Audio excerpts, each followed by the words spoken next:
Be anywhere in the world, guys, but you're right here with us. So I want to thank you guys for that as we go on this HBCU journey together, man.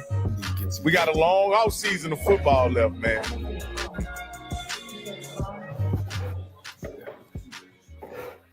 I want to welcome everybody to HBCU Coaches Corner. I am Rocky, your co-host, along with my man, the Rattler himself, the Bishop, the Detective, none other than Stephen Campbell. Also, we got our featured host, the incomparable, the legendary Johnnie Cole. Coach Cole, why didn't you have a nickname coming like Johnny Pistol Cole or Johnny? How come you didn't have a nickname, Coach?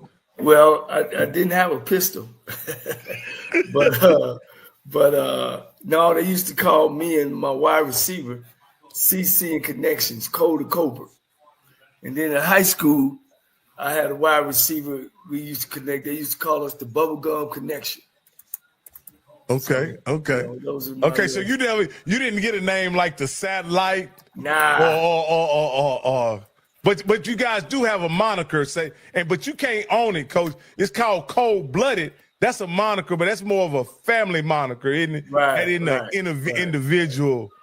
individual thing, man. Yeah. But Coach Cole, I want to thank you for coming on, man. Hey, and you're on time tonight, right? You didn't have any previous engagements that held you up, and I want to thank you for being on with us.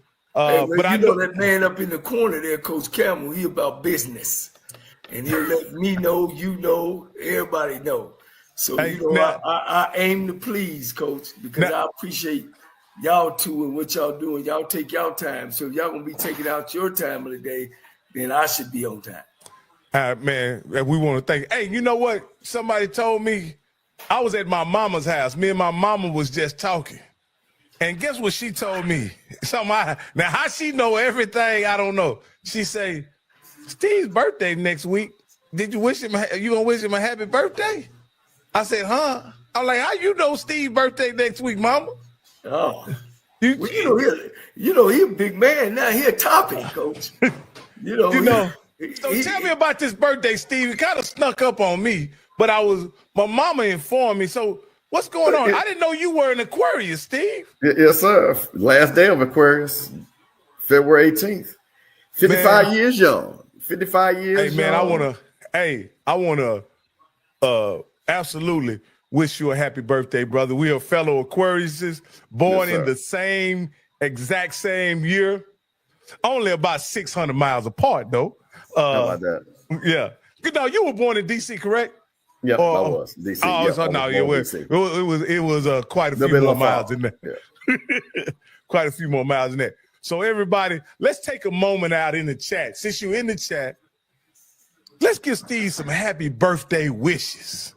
Right? It don't cost you nothing, but I'm sure he got a cash app if you're so inclined. Well, I'm gonna tell you something funny, Rocky. Me, you, and Coach E. Rob, that's another 88 guy. You know what I'm saying? So this should be his double nickel year also.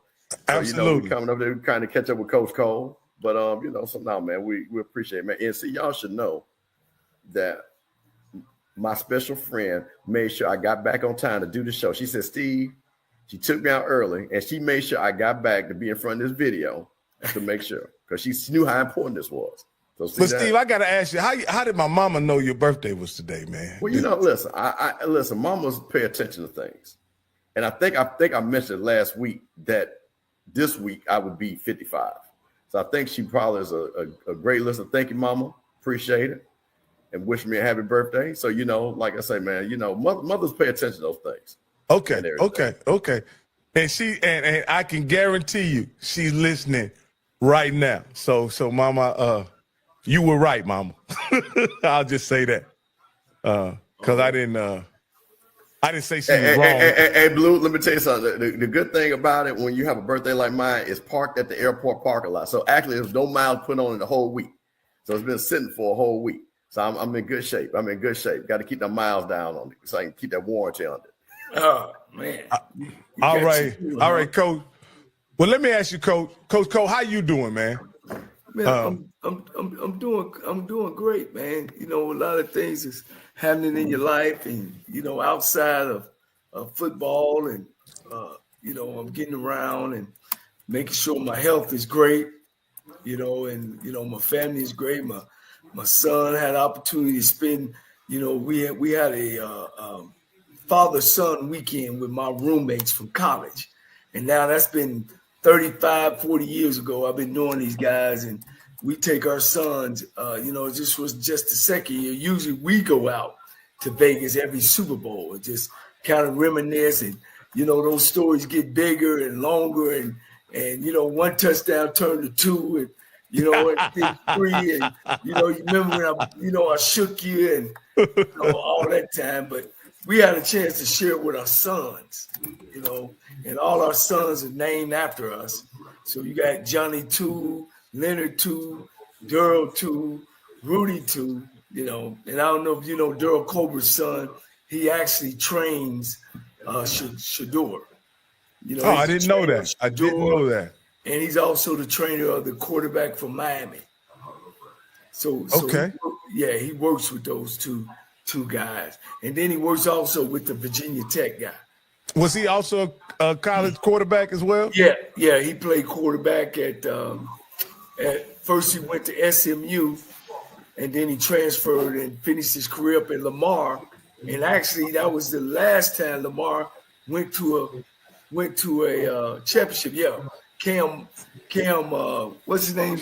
Cam Ward. Cam Ward. Yeah, Cam Ward. Yeah, he trained Cam Ward. Those guys started out, and he's doing real well in that business. So, I can't just say, you know, those times spending with guys you actually met at 17, 18 years old, and now, you know, we're in the age we are now, and we still good friends.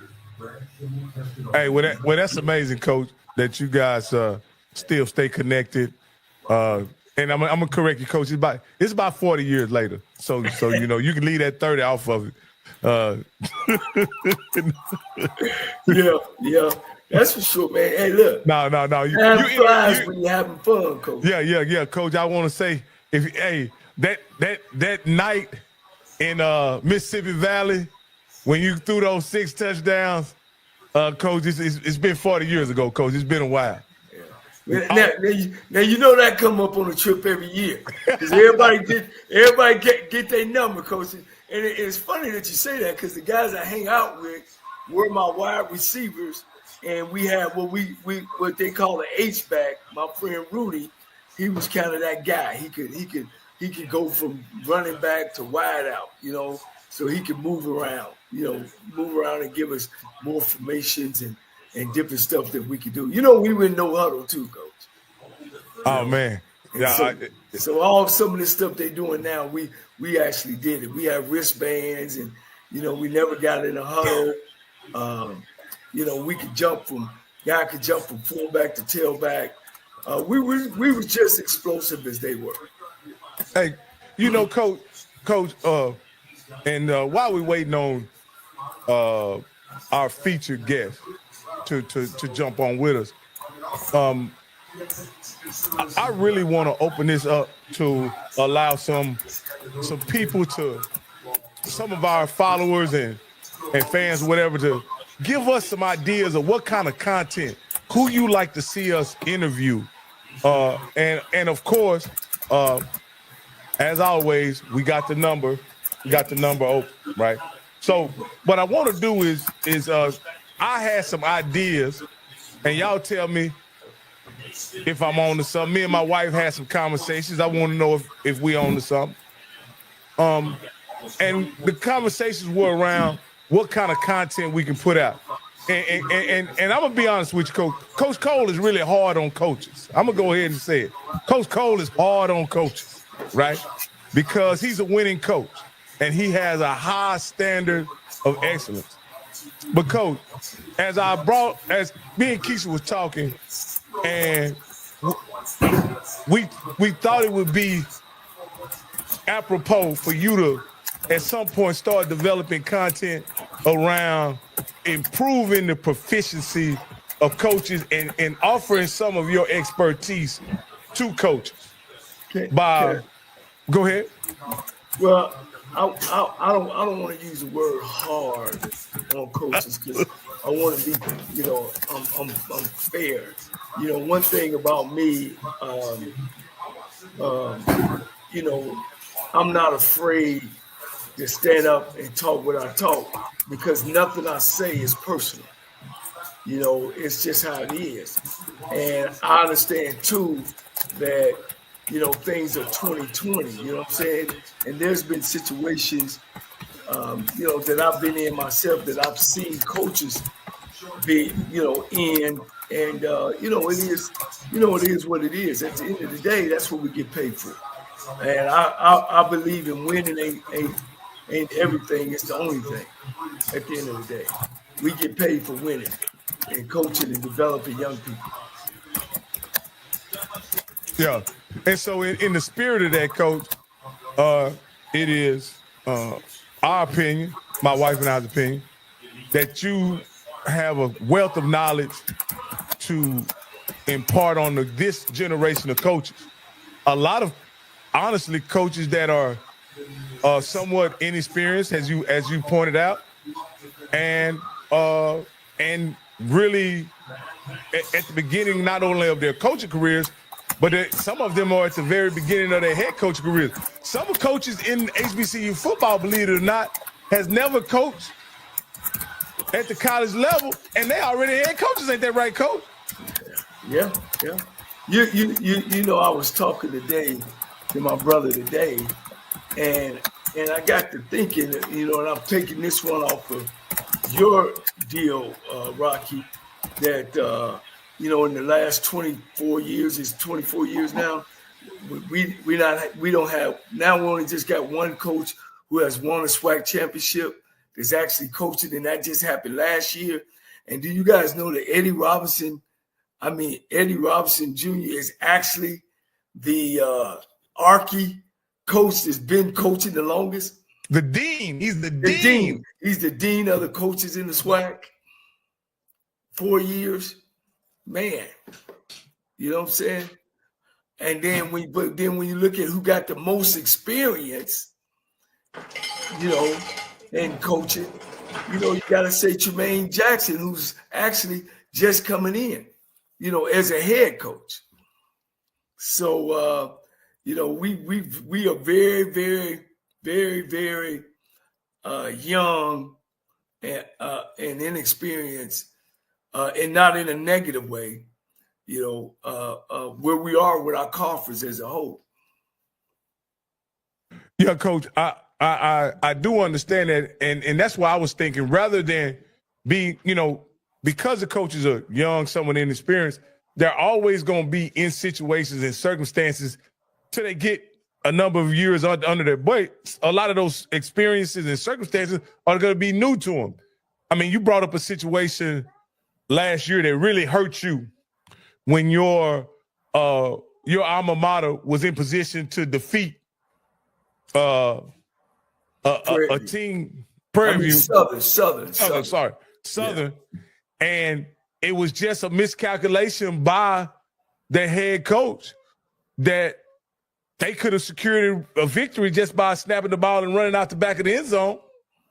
Right. And they elected to try to attempt to punt the ball, which ultimately cost them 7 points and a victory that night. And you say, and you pointed out that you have to make, as coaches, you have to make those calculations and you have to prepare for those situations. But being that was Coach Dishman's maybe first time in the seat making that decision, he may have not had all the information that he needed to make the best decision. And that goes back to how you choose your staff as well. We talk about coaches choosing their coaching staff and who they working with and that kind of deal, and I hear some guys talk about, I want to work with somebody I like, you know what I'm saying? And I think, I've been on both sides. I've been on staffs that we liked each other and lost. I've been on staff that we disliked each other and lost. I think the thing about it is that, that you be on there and you be professional. And that's why, guys, again, you know, about celebrity coaches, that being a head coach is not an easy task, man. You know what I mean? It's not at all. And you know, sometimes it just comes down to human nature that you might have a coach on your staff that's jealous of you or envy of you or don't want you to win. You know, I was coaching at Arizona Western with this older coach named Bill O'Meara. And the young coaches got to yapping, you know, about what's going on and the kids. And then Bill O'Meara turned around and said, "That's what's wrong with y'all young guys. Y'all don't want to follow order. My thing is, won't y'all go get your own team, you know, and coach your own team." And then he started going around and said, "Well, let me tell you about yourself. And let me tell you about yourself. And let me tell you about yourself." You know, and he said, "That's what's wrong with you, young coach. You all want to start running stuff and ain't even been in the seat yet. Just be a good assistant coach." So it's just so many dynamics that goes and plays a role in that head guy. And when people lose confidence in you, man, they tear a hole in you. You know what I'm saying? You know, I could tell you on my championship team, you know, we had a great defense, led by Coach Ramsey. You know what I'm saying? But I knew that I had some specific things that I like for my players to do, like wear collar shirts and no flip-flops, you know, and wear what we give you, and no belt, you know, pants off your hips. Well, I knew all of my coaches wasn't going for it. I don't want to name names, but I did make sure I had a coach on offense and a coach on defense. That Coach Campbell, when I wasn't around, it was getting done. You know what I mean? And it wasn't no, and I tell you, you know, and you would hear some coaches, "Oh man, that's Coach Cole's rule." Now you know that's Coach's rule. Instead of saying, no, that's our rule. Absolutely. And they knew at the end of the day, I didn't care who you were. You know what I mean? I always told my team. And the last thing I told my team before I left, when I decided to resign, was I told them the day one, nobody in this room is bigger than this team. And I told them the day I left, I've always told you, nobody's bigger than this team, not even me. You know what I mean? Because Texas Southern gonna kick a ball off August the 4th. Whether you there or not, they're gonna kick a ball off. You know what I'm saying?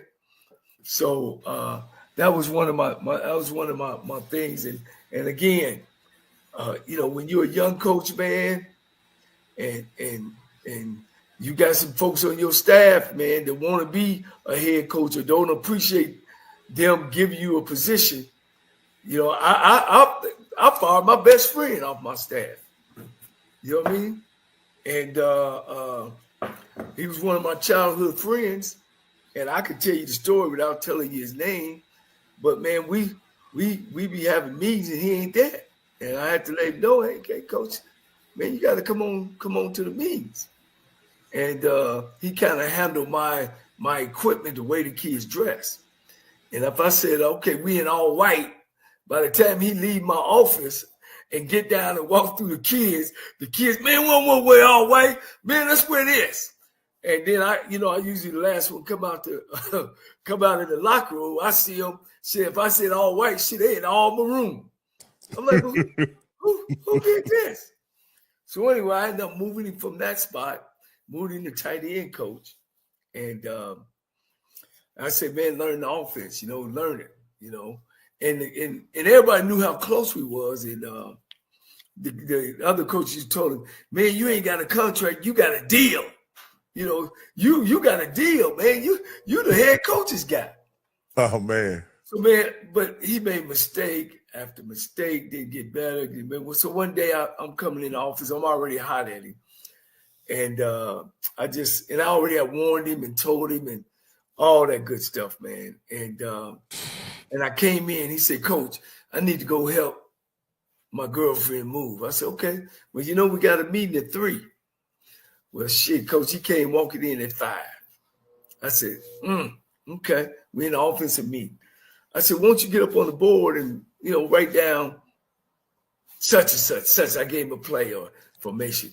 He couldn't write it down. I said, Just man, write down something you know.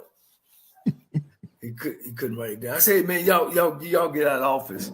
And I had a assistant coach, my assistant head coach with me. Anything, any decision I made sure he was in the room with me. And I just told him, man, I said, man, I love you, man. I love you. But it ain't right to them kids down the stairs, and it ain't right to these coaches in this hallway, man. They got family, We here to coach football, man. You ain't going the right direction, man. So I gotta let you go, man. And I hugged him up, Mr. Campbell, but he had to go. And guess what we did? We went on to win the championship. You know what I mean? Coach, let me ask you this here, Coach. Are y'all still friends? Of course not. He went on to call the NCAA on me and everything else, Coach. Yeah, Coach. But I learned very early as a young manager. One of my directors told me when I was trying to assist someone with something, I was showing them favor, and it ended up biting me in the tail, so to speak. And he said, Rock, I want you to understand something. He said, no good deed goes unpunished. Right. Well, and that's what I say about when I hear these guys hiring their buddies and all that, But, in my case, I work for my brother. And that was always the number one question that was asked to me. How can you work with your brother? How can I've heard family can't do business together. I can work with my brother because I wanted to see him do well. I'm in love with my brother. I want him to see him do well. So I'm not going to take advantage of it. Now I can say a couple things to him, but I'm sure it ain't going to say it in front of them. Now we might get behind closed doors or we might be in front of my other brothers, but I'm always respect him as a head coach. And I just believe that you got, if you get a job, man, it's one-on-one, do your job. Now, Coco, I would really at some point like to ask LC about this, because at the end of the day, I got a theory. And my theory is this, Coach, that you are his brother, but you also his mama's baby boy. You understand, Coach? Yeah. That don't get you nothing. That don't get you. Now I understand being your brother, but you also his mama's baby boy. So he don't only have to answer to brother. He do something. He let you go. Who else he gonna have to answer to? Well, that's what I'm saying. I never put him in that situation because I understood that, and I also understood that a lot of people looked at it that way. I remember when we got the job at Tennessee State, and we was at an alumni function, and one guy hollered out, "Now, LC, now you hired your brother as the offensive coordinator, and he don't get it done. And if we can call his plays now, then hold on for a minute, Coach. Hold on, this is it. Yeah, Coach. Hey, what's going on, man? Man, we just waiting on you. Yeah, I told him to set on my calendar, man. I was trying to get him out. That's my fault. All right. I was happy to see you text message. Okay. Well, you gonna be ready to come on? Yeah, I'm ready. Okay. Ready. Well, let me finish telling my story. All right. We waiting on you. What I need to do? Did you get the stream? I sent him the email. It's in your email from Rocky. All right. I know we got some people, man, got some questions to ask you. Okay. Yeah. So anyway, damn, I forgot my story I was gonna tell you. No. You were saying, Coach, I'm gonna get you back oriented. They were saying you didn't hide your brother as offensive coordinator. Yeah, this thing. Now I'm a hothead. I was a hothead. I was cocky.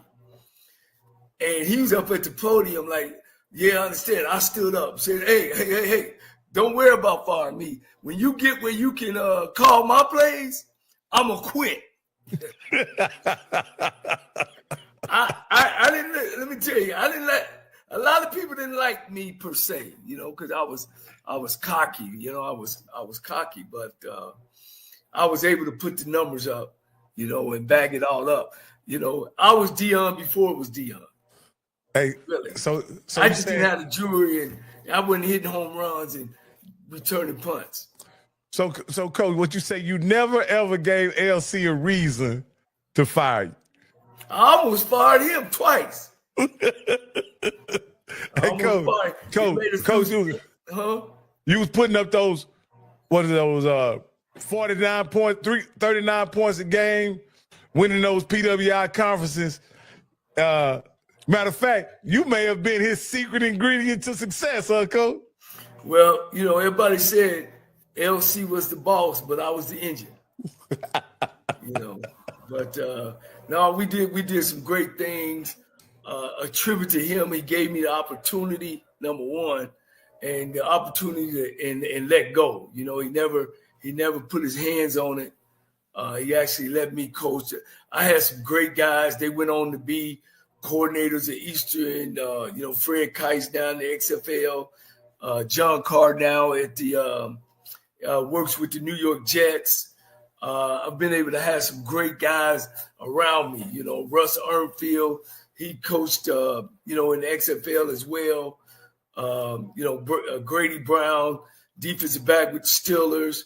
Kapilovic, O-line with the University of Alabama right now. Mark Orphy just got the defensive back job at Texas. Of course, y'all know Tremaine Jackson at Prairie View. So, you know, Richard Freeman used to be the head coach at Morehouse. Darrell Williams, head coach at Livingstone. I mean, the list goes on and on and on and on, you know, that we've had, you know, it just wasn't us or it just wasn't me. I had some great guys around me. But one thing about it, guys, and I believe in it, when we met, sometimes it wasn't a nice meeting, you know what I mean? But we were able to walk out of the room and be on the same page. I demanded that, you know, and I think as a head coach, you got to. If you're going to lose, you lose together, not coming out there and you got ideal and you got ideal, and we never come together on the ideal. Yeah. That it seems like that's important, Coach. And speaking of this, they had a minority coaches conference this past weekend, Coach. Right. Is that something that you've ever been a part of? Was that a new organization or? Well, what they did was, and we could talk with Eddie about it because he went out there. They branched away. They usually have the Black College meeting at the NCAA football deal, and I think this was the second year they broke away and had it separately. Yeah, you know, and I used to be a member of that, but I'm no longer a member. So now they broken away from the National College Football Coaches Association pretty much and just have an individual one. Okay, Coach. I just want to let you know, Coach, whenever you're ready, the dean of SWAC coaches is in the green room. Hey, man, that's my friend, man. Bring my friend on out because we really want to, you know, get at him and look. Hey, you the granddaddy now of the league, man. Yeah, that's Could you imagine that? That's pretty amazing. Can y'all hear me pretty good? Yeah, we hear you fine, Coach. Yeah, that's pretty amazing how everything transferred that fast. All of the coaches, you know, some left and went to other aspects, and other guys unfortunately were let go. But yeah, I guess so. I guess you can say that based on the numbers. But you know, for me, it's just business as usual. We're trying to get Alabama State to win the championship. So that's the goal. That's the mission. So that's what we're focusing on. You know that, Johnny. Yeah. Hey, real quick, Coach, before we start talking about your recruiting, how was the coaches convention? Kind of give us a little bit of you guys have branched away from the National Football Coach Association. And how well was it attended? Yeah, it was attended really well. I think I don't think it's a branch away. I think it's just an extension of it. A lot of the coaches went to both conferences, I think, for the most part. But I thought we had a good HBCU coaches panel. Coach Zoe out there, he's at Arizona now. He does a good job of promoting it. And as you know, they had a lot of, especially during COVID, a lot of Zoom calls, but coaches were doing a lot of networking. So I think it's big from a standpoint where a lot of the minority and black coaches, they even had one with the Polynesian coaches, Coach Joe Salavea, guy that played with me with the Titans. He's over coaching that. He was at Miami. I think he's at Arizona also. And so they had a Polynesian part of it. So it was good for a lot of minority coaches, as the name say. And I enjoyed it. I was able to talk with Coach Huff down there at Southern Miss and just talk with a lot of different coaches. And that's the big part of it, as you know, the networking aspect of it. And as a head coach, you're always looking for those young coaches that can possibly move up or when coaches leave that you can get into your program. Now, who is it? Is it sponsored by anybody or? Well, they had, and I don't want to say sponsors that I don't know and name the wrong sponsor, but they did have some sponsors. They actually had, little vendors booth, but they had a couple people that were out there, selling different stuff for the coaches. But I thought overall, man, it was well attended. I thought the Coach Freeman from Notre Dame received the Coach of the Year award.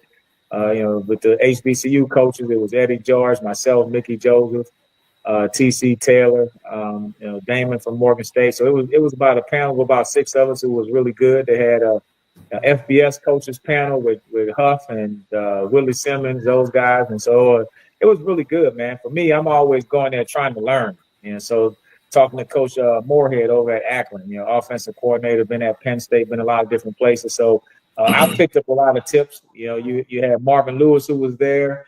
Hugh Jackson was there. So you had a couple former NFL coaches. They have, how do you interview for offensive coordinator, defensive coordinator? So it was, if you went, as you know, with these coaches convention, you could either sit outside in the lobby and talk, or you could go into the meetings and learn something from the people that are presenting. So I always make it a point to go in there, sit down, take notes, pay attention, and learn something that I can bring back to Alabama State to help us get better.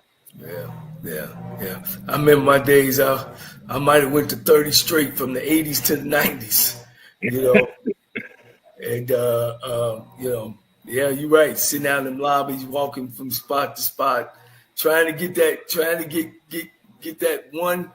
one Division I job, man. But some reason it slipped through my hands every time. But I'm glad we kind of doing it that way. I think we can get more of the emphasis on it and actually, get to know each one of us.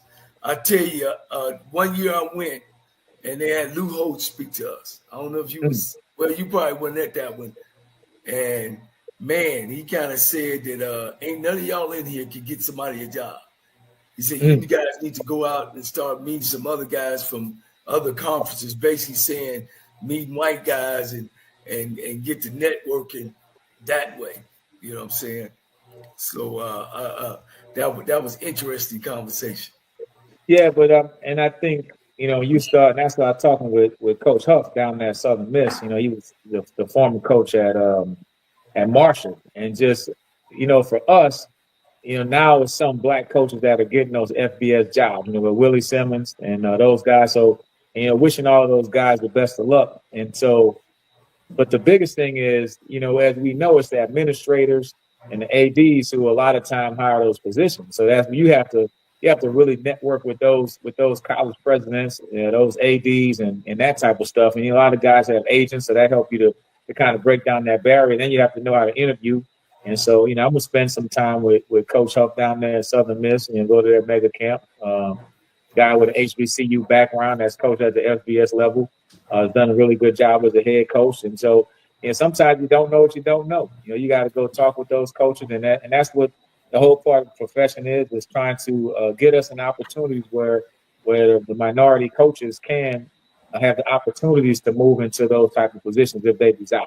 If you want to move up, some people's goal is to move up to NFL. Some guys are trying to move to FBS. Like I had 2 of my coaches, my defensive coordinator and my cornerback coach, both moved up to FBS positions. And so, greatly, I look at that as a success of the program. But both of them, the defense was ranked, number 1 in the conference, top 5 nationally. My cornerback coach, Coach Williams, had had 3 guys the third guy this year who all get a chance to play in the NFL and All-Americans, and me as a Williams Award winner. So when you're working at a very high level, and that's when you get a chance to move up to the next level. And so that's what, I don't think it's a situation where you get in black college football and now you won't have a chance to move up to the next level, whether it's as a position coach, head coach, or coordinator. If you're doing a really great job at this level, then I think the opportunities are there for you to move up to the next level. Yeah. I think, we are making some progress, a whole lot of progress. I just still think that we're not getting those head jobs that we deserve. But, we just got to keep sawing away at it. You know what I'm saying? And, our football in HBCU is just as good as anybody's. We still only got 3 HBCU coaches, that actually jumped out to HBC as a head coach and jumped into a head coaching position. So, hopefully that we can change that around. One of the questions was, we was talking about Willie Simmons and him being an HBCU. He's not an HBCU guy, but he got his platform from HBCU. But unfortunately, when he got the job where he at, they were meant to ask me, did he hire any HBCU coaches on his staff? So that's the part that I think we have to be very aware of is once you get the call up, you can't shut the door behind you. You can't, right. You can't say, hey, I'm here, and then shut the door on everybody else. That's one thing I loved about Dion. He did take some people with him, from the HBCU level, and had them coach. I think, I can't think of the coach at Alcorn State, the white guy. I forget his name all the time. Jay Hobson. Jay Hobson. Hobson did take some guys from Alcorn to Southern Miss, and that's what we need, Coach. We need that hand up. You know what I mean? We don't always got to get it to head job, but if we could get even some of them sister jobs, that's why I'm so damn gun-ho, Coach, on leave my HBCU jobs alone to my HBCU people. Rocky? Well, Coach. Hey, that sounds like a segue. That's what they call that. Hey, I've been a TV enough. We still got to do the Underground Railroad, man. Well, Coach, I understand that, Coach, and Coach, I want to ask you a few questions. Coach, we went down to your spring game last year. I got a chance to lay eyes on your football team and talk to some of your assistant coaches and meet some of your assistant coaches. I came away for that game, that spring game, knowing for sure who would be the 2024 SWAC champion. I left that game without a doubt, knowing who would hold up the trophy. So, with that being said, Coach, on that day in Miami, what happened, and did that day change the fate of your entire football team? Well, I think that day and probably the next week also against Miles College, because first of all, going down to Miami, playing Central, good football team. They were coming off a great year the year before, so we knew what we were going to have to face. And Trey Oliver, he has a championship program, and a lot of those guys had they all had MEAC rings on. So it's a difference when you have a lot of guys that have been there to the top. They know what to expect. And so, going down there, we played hard. We fell behind, down 21-0 first game on the road. But the guys play hard. We came right back in and had a chance to win at the end. But with the injuries to Body and also Jonah, so now you have your first 2 quarterbacks hurt in the first game, and realizing that neither one of them going to be able to play the next week. And with Body, we knew it was going to be multiple weeks, if not season ending. And so the first thing you're trying to make sure that both of those young men are okay, just because we know how much time and how much hard work you go into a football season. And to have an injury in week 1, and then Body, this was the second year in a row. So you're just looking at the mental aspect of the kids, and then the team, because the team is like, all right, man, we got 2 quarterbacks. We could win with either one of them. And that was kind of the mindset of the team. Like, man, both of these guys, but then when both of them are hurt and you lose the game, it's like, uh-oh. And so Then going into that second week against Miles College, you know, I have my big freshman up there, James from Coconut Creek, and he starts the game off. You know, he throws a touchdown. He comes back, he throws a second touchdown. So we like, all right, we good. You know, we got another quarterback. We're straight. And then in the third quarter, just a freshman mistake. You know, he could have easily threw the ball away, and he started trying to do some crazy stuff. And all of a sudden, he has a knee injury. So you're like, all right, well, he'll be out for a couple of weeks, but then he was out for the season. So it was deflating, definitely. But I think the coaches did a great job of just, you know, my thing, I believe in the Stoic philosophy. You don't make any excuses and you don't complain. So if we had started complaining and making excuses, then I think the season would have went in a different direction. But I kind of pushed that charge of, hey, this is where we at. We got a game next week. Nobody cares about the injuries at Alabama State. Let's go out there and play football. And so we're still able to win 7 out of 12 games. And had a chance at the end.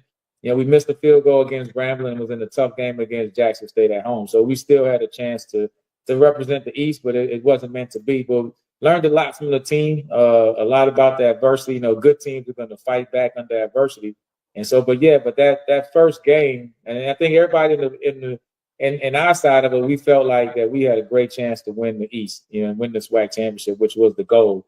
And but you know, it's football. It's like life. Everything doesn't happen the way you want. That's why you get auto insurance, not because you want to have an accident, but if you do, you want to have insurance. So that's the purpose of it. So it's just something. It was a good lesson for everybody. So now we have to regroup and get back ready for another run at it.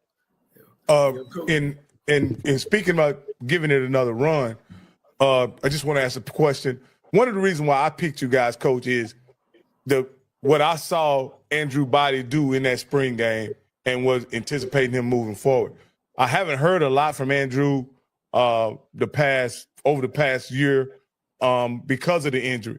One, is he part of your program moving forward? And can we expect him to be back on the field? Yeah, absolutely. I mean, he's had the surgery. He's recovering. He's throwing a little bit now, getting back into it. You know, he'll probably participate at a minor level in the spring, but you know, I know he can play football, so I don't need to see him in the spring to show me that. And so, you know, working on him, make sure that he graduates in the fall and those type of things. So, but great kid. I mean, he came here last year and just has impeccable leadership ability. I mean, I think he'll be governor of Texas one day, and I say that without not in a joking manner. Like seriously, this kid has an it factor that you can't really coach that. Like his leadership ability is natural. And so he's back working out hard, you know, recovering from the shoulder injury. He has every intention of, you know, going out there and playing, competing for a starting job. But it's hard to bet against him just because, you know, when you get transfer kids and we played against him and I talked to Coach McKinney and heard nothing but great things about him. But you know, once you get into a game atmosphere, and Coach, you can speak on this. You can have a kid can be a great player in practice, but to a coach, until you see him in the game with the big lights, when somebody hit him in the mouth, how's he going to react to adversity? Till you see that as a coach, you don't really know what you have, all right? And so it was a situation, I think, where he had one run or something, and he came to the sideline. He was tired, and I said, hey, man, you can't be tired. You didn't work too hard this whole offseason. You in the best shape of everybody out. He went out there and ran for a 60-yard touchdown. I was like, okay, we got something. You know what I'm saying? So the fact that he was for him to respond based on that conversation, so I'm like, okay, this is going to be a fun year. And then he got hurt the next series. So it's like, I said, man, the football guys are out here playing with me. So, but it's been fun coaching that kid so far, man. He's just a great person. And so, yeah, we definitely are looking forward to him being a part of the program. Hey, last Andrew Body question, Coach. We know he was injured his last year at Texas Southern. We know he was injured last year. What's the outlook on his eligibility, and could he recover one or both of those injured years? Yeah, he should. I mean, I'm not the compliance person, but yeah, he should definitely be a medical red shirt one of those years to still get back. So he should have a year, definitely, possibly two. And so that's kind of the status of it. And you know, the biggest thing is he's doing well in the classroom. He should be graduating soon, and so I know he's excited about that. And you know, in the grand scheme of all of this, you know, we want to make an impact on the kids' lives and make sure that, you know, we can guarantee they get a degree. I mean, I can't guarantee NFL, but the degree aspect of it is what everybody should be coming to college to make sure they still get. So, Okay, I'll hand you over to the Rattler, Mr. Campbell. Coach, how you doing? I'm doing good. How's it going tonight? Hey, Coach, listen, it's our 55th year on this earth, me and you. You know what I mean? Sure. We're 88 guys and stuff like that. Coach, first of all, man, how do you look so good to be about to be 55? Man, I'm sitting up here looking at you, bro. You look like you that guy from the Old Spice commercial, bro. You know what I'm saying? Like, so what is that secret, first of all? Because I'm sitting up here like, man, Coach look good, boy. So, Coach, on a serious tip, what do you do to maintain yourself? Because that's going to lead into something that you just talked about. To, maintain your health, to maintain your mental aspect, because I mean, I've seen you before. I remember you like seeing you play, and you literally look the same. What do you do to really keep yourself sharp just to be a head coach? Yeah, man. So I've gotten into cycling. I used to be into jogging when I first retired. Now I'm into cycling. So the cycling part of it, it's to me, it's just so relaxing. I've always been a bicycle guy since a kid. My dream when I was a kid was actually to ride in the Tour de France. You know what I'm saying? That was my dream as a kid. I used to watch it on the Wide World of Sports on Saturday and Sunday back as a kid. And I was like, man, I want to ride in the Tour de France. But, black kid in New Orleans probably wasn't going to happen, right? So I went to football instead. Right, exactly, right? So, so I love the cycling part of it. And what it does, like, that's part of my routine. Like on Sunday morning after the game, win or lose, I'm going to get up early, do about 35, 40 miles on the bicycle, like at 5:30 to 7:30. And it's no phone. It's just me. I'm riding. You get out there in Montgomery, back in the roads in Alabama, it's nothing but cows and turkeys and deer running across the road. But it's just a way where you can really focus almost like on a meditation standpoint to focus on what's going on. And I do Tai Chi every Monday. That's part of my routine. And so I think it's the relaxation aspect of it. On Wednesday, I got an 11 to 1 where I go to a coffee shop. That's middle of the week where I sit down and think about the game plan to see if do we need to make changes. So I think as a coach, you got to have those me time moments, and I have them part of my routine. And so it took me to get to like my second year to really figure out that schedule to be like, hey man, it's just the scatterbrain of running left, right, the stress of being a coach. If you don't have moments to like restack the blocks and get them back organized, it's kind of like you got to reload the computer. So those things have helped me out a lot.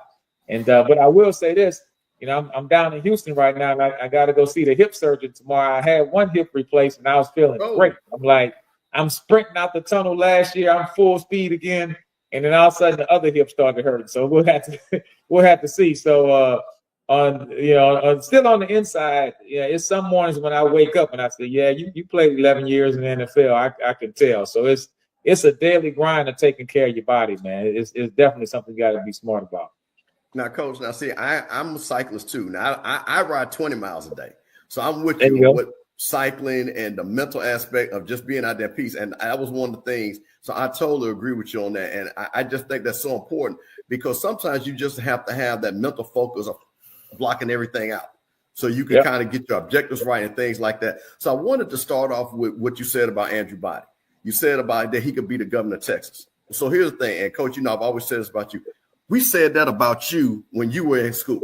Everybody knew who Eddie Robinson was because of the high character individual you were and everything. So you could be and still could be the governor of Alabama, you know what I mean? And things like that. But with that being said, and we're talking about recruiting, does that play because you are a high character person? You've always been known for academics, outstanding play on the field, but high character. So is that when you go, especially when you're looking into the portal, is that one of the things that you say, or where does that fall in your top 5, top 10 far as a kid's character and their academic ability when they're going to come to Alabama State? Yeah, it's right up at the top. And so the coaches know that we want attitude, effort, and intelligence. And that's what we start with, kids that have a great attitude. And, attitude and character are right and synonymous. So you got to have kids that's going to come into work with a great attitude, have a high character. Then I need somebody to speak on your behalf.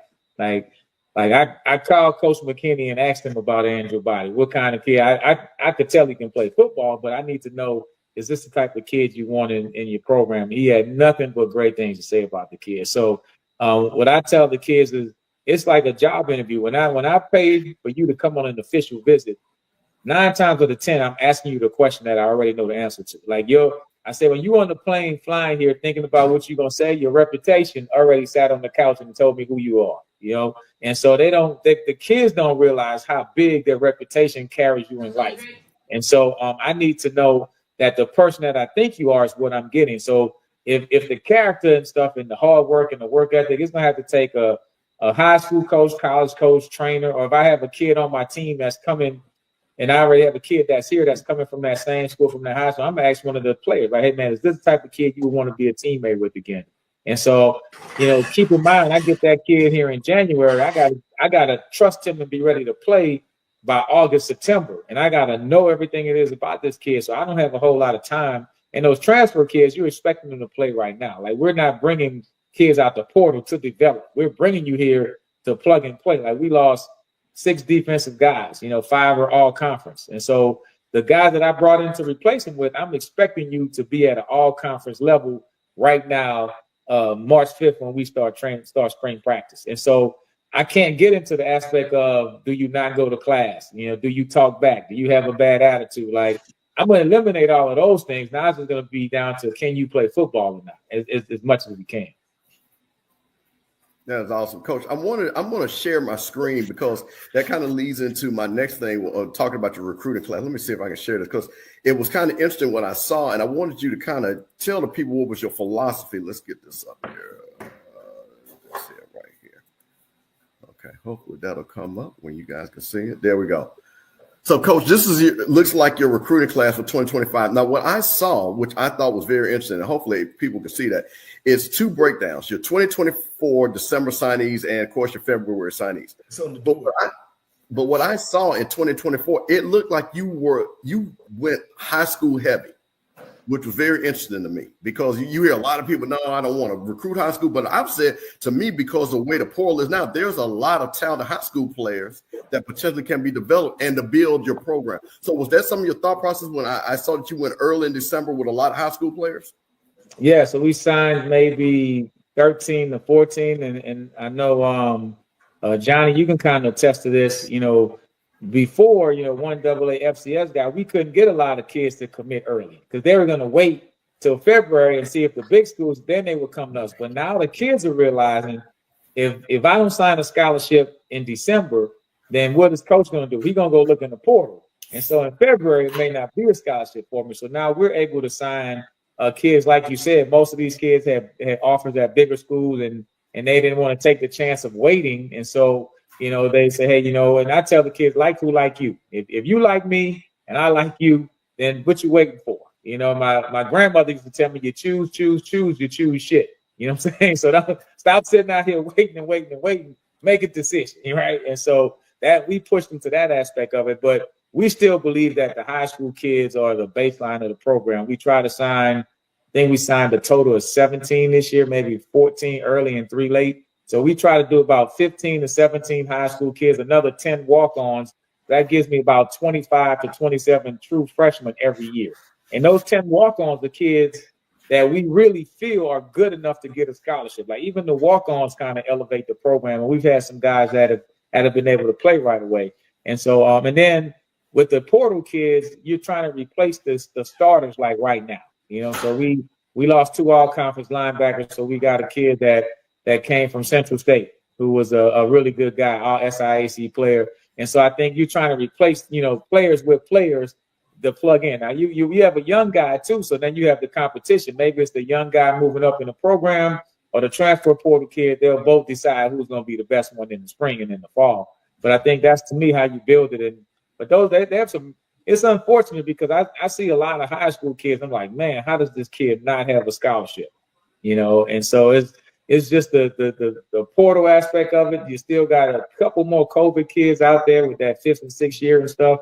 And then with the whole NIL stuff, if you a kid, why are you rushing to the NFL? You know, if you could make extra money in college for 1 more year, you see a lot of kids doing that, even though we're not paying that type of money. But at those bigger levels, if you can make 300,000, 400,000, 500,000, why wouldn't you stay 1 more year in college? But then that's that high school kid who would have gotten a scholarship is not available for him. So, yeah. So, Coach, let me ask you one more follow-up, Demlay, because it's something else I noticed. I also know, you know, and as a fan, because this is what happens with us fans. we see kids and they have the name Alabama, Georgia, Ohio State, and things like that. I didn't see you going for a lot of that. It looks like you went for guys that you maybe identify and said, this guy is a football player. And I see you had like one kid looks like came from Alabama. And I don't know if you can make that a little bit bigger. I know a couple of people are asking if you can. And Vanderbilt, those are two guys that I just saw right off just from a Power 5 SEC. But it looks like you didn't go, hey, you got a name just because you played. That doesn't mean you can play. So that's also part of your philosophy that you said, hey, you know what? I'm really looking for football players. I really don't care if you played at a Power 5. I'm looking for more for football players. Yeah, I mean, if you look at the Dietrich, defensive tackle from Mississippi Valley, well, he played against us. He was preseason off of conference. I know he can play in the SWAC. So I've seen him. He's from Huntsville, Alabama. So that's a kid that my risk of him not being able to play at this level is minimal. And so the kid that's at Central State, he started off at Pine Bluff. He played with our linebacker Rico Dozier, who was all conference. So I have coaches who told me he's a good kid. So I know what I'm getting. Another kid from Fort Valley, a tight end. Well, I knew his coach at Fort Valley. Coach Gibbs went to North Carolina A&T. So I know what he can do. For the most part, like he's played well at this level. And so and it's not that I don't want the Power 5 kids. If you have those kids that are moving down, but to me, the kids that have played at this level, and I think you look at the PFF, you look at the grade, like how many snaps did they have? Like to me, having a kid that's coming from Power 5, he got a pretty logo on his helmet. But he was there 3 years and he only played 30 snaps or 40 snaps or 50 snaps. So he doesn't have any game experience as opposed to a kid that's coming from a Central State or a Division II school or another SWAC school, and he's played, 500 snaps last year. So give me the kid that's had the experience and that has played.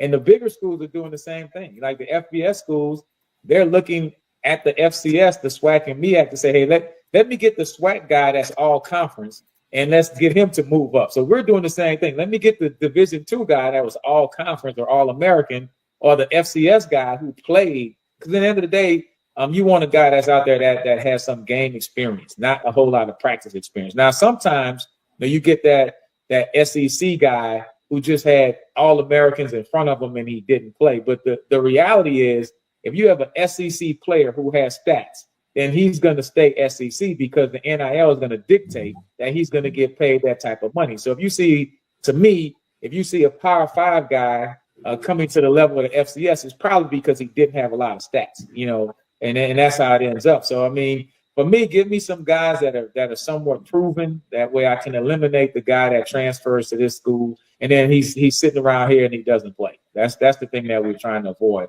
We want to get a guy that can go out there and compete right away. Yeah, worst thing you can do is bring a Division I player on your team and he don't play. You talking about a problem. You got a problem. But it seems to me, the coach, that really all this NIL stuff, which a lot of kids is not getting the NIL. Hey, my name is Danny Wilson, and I won $500 on the lunch break with AJ Jones.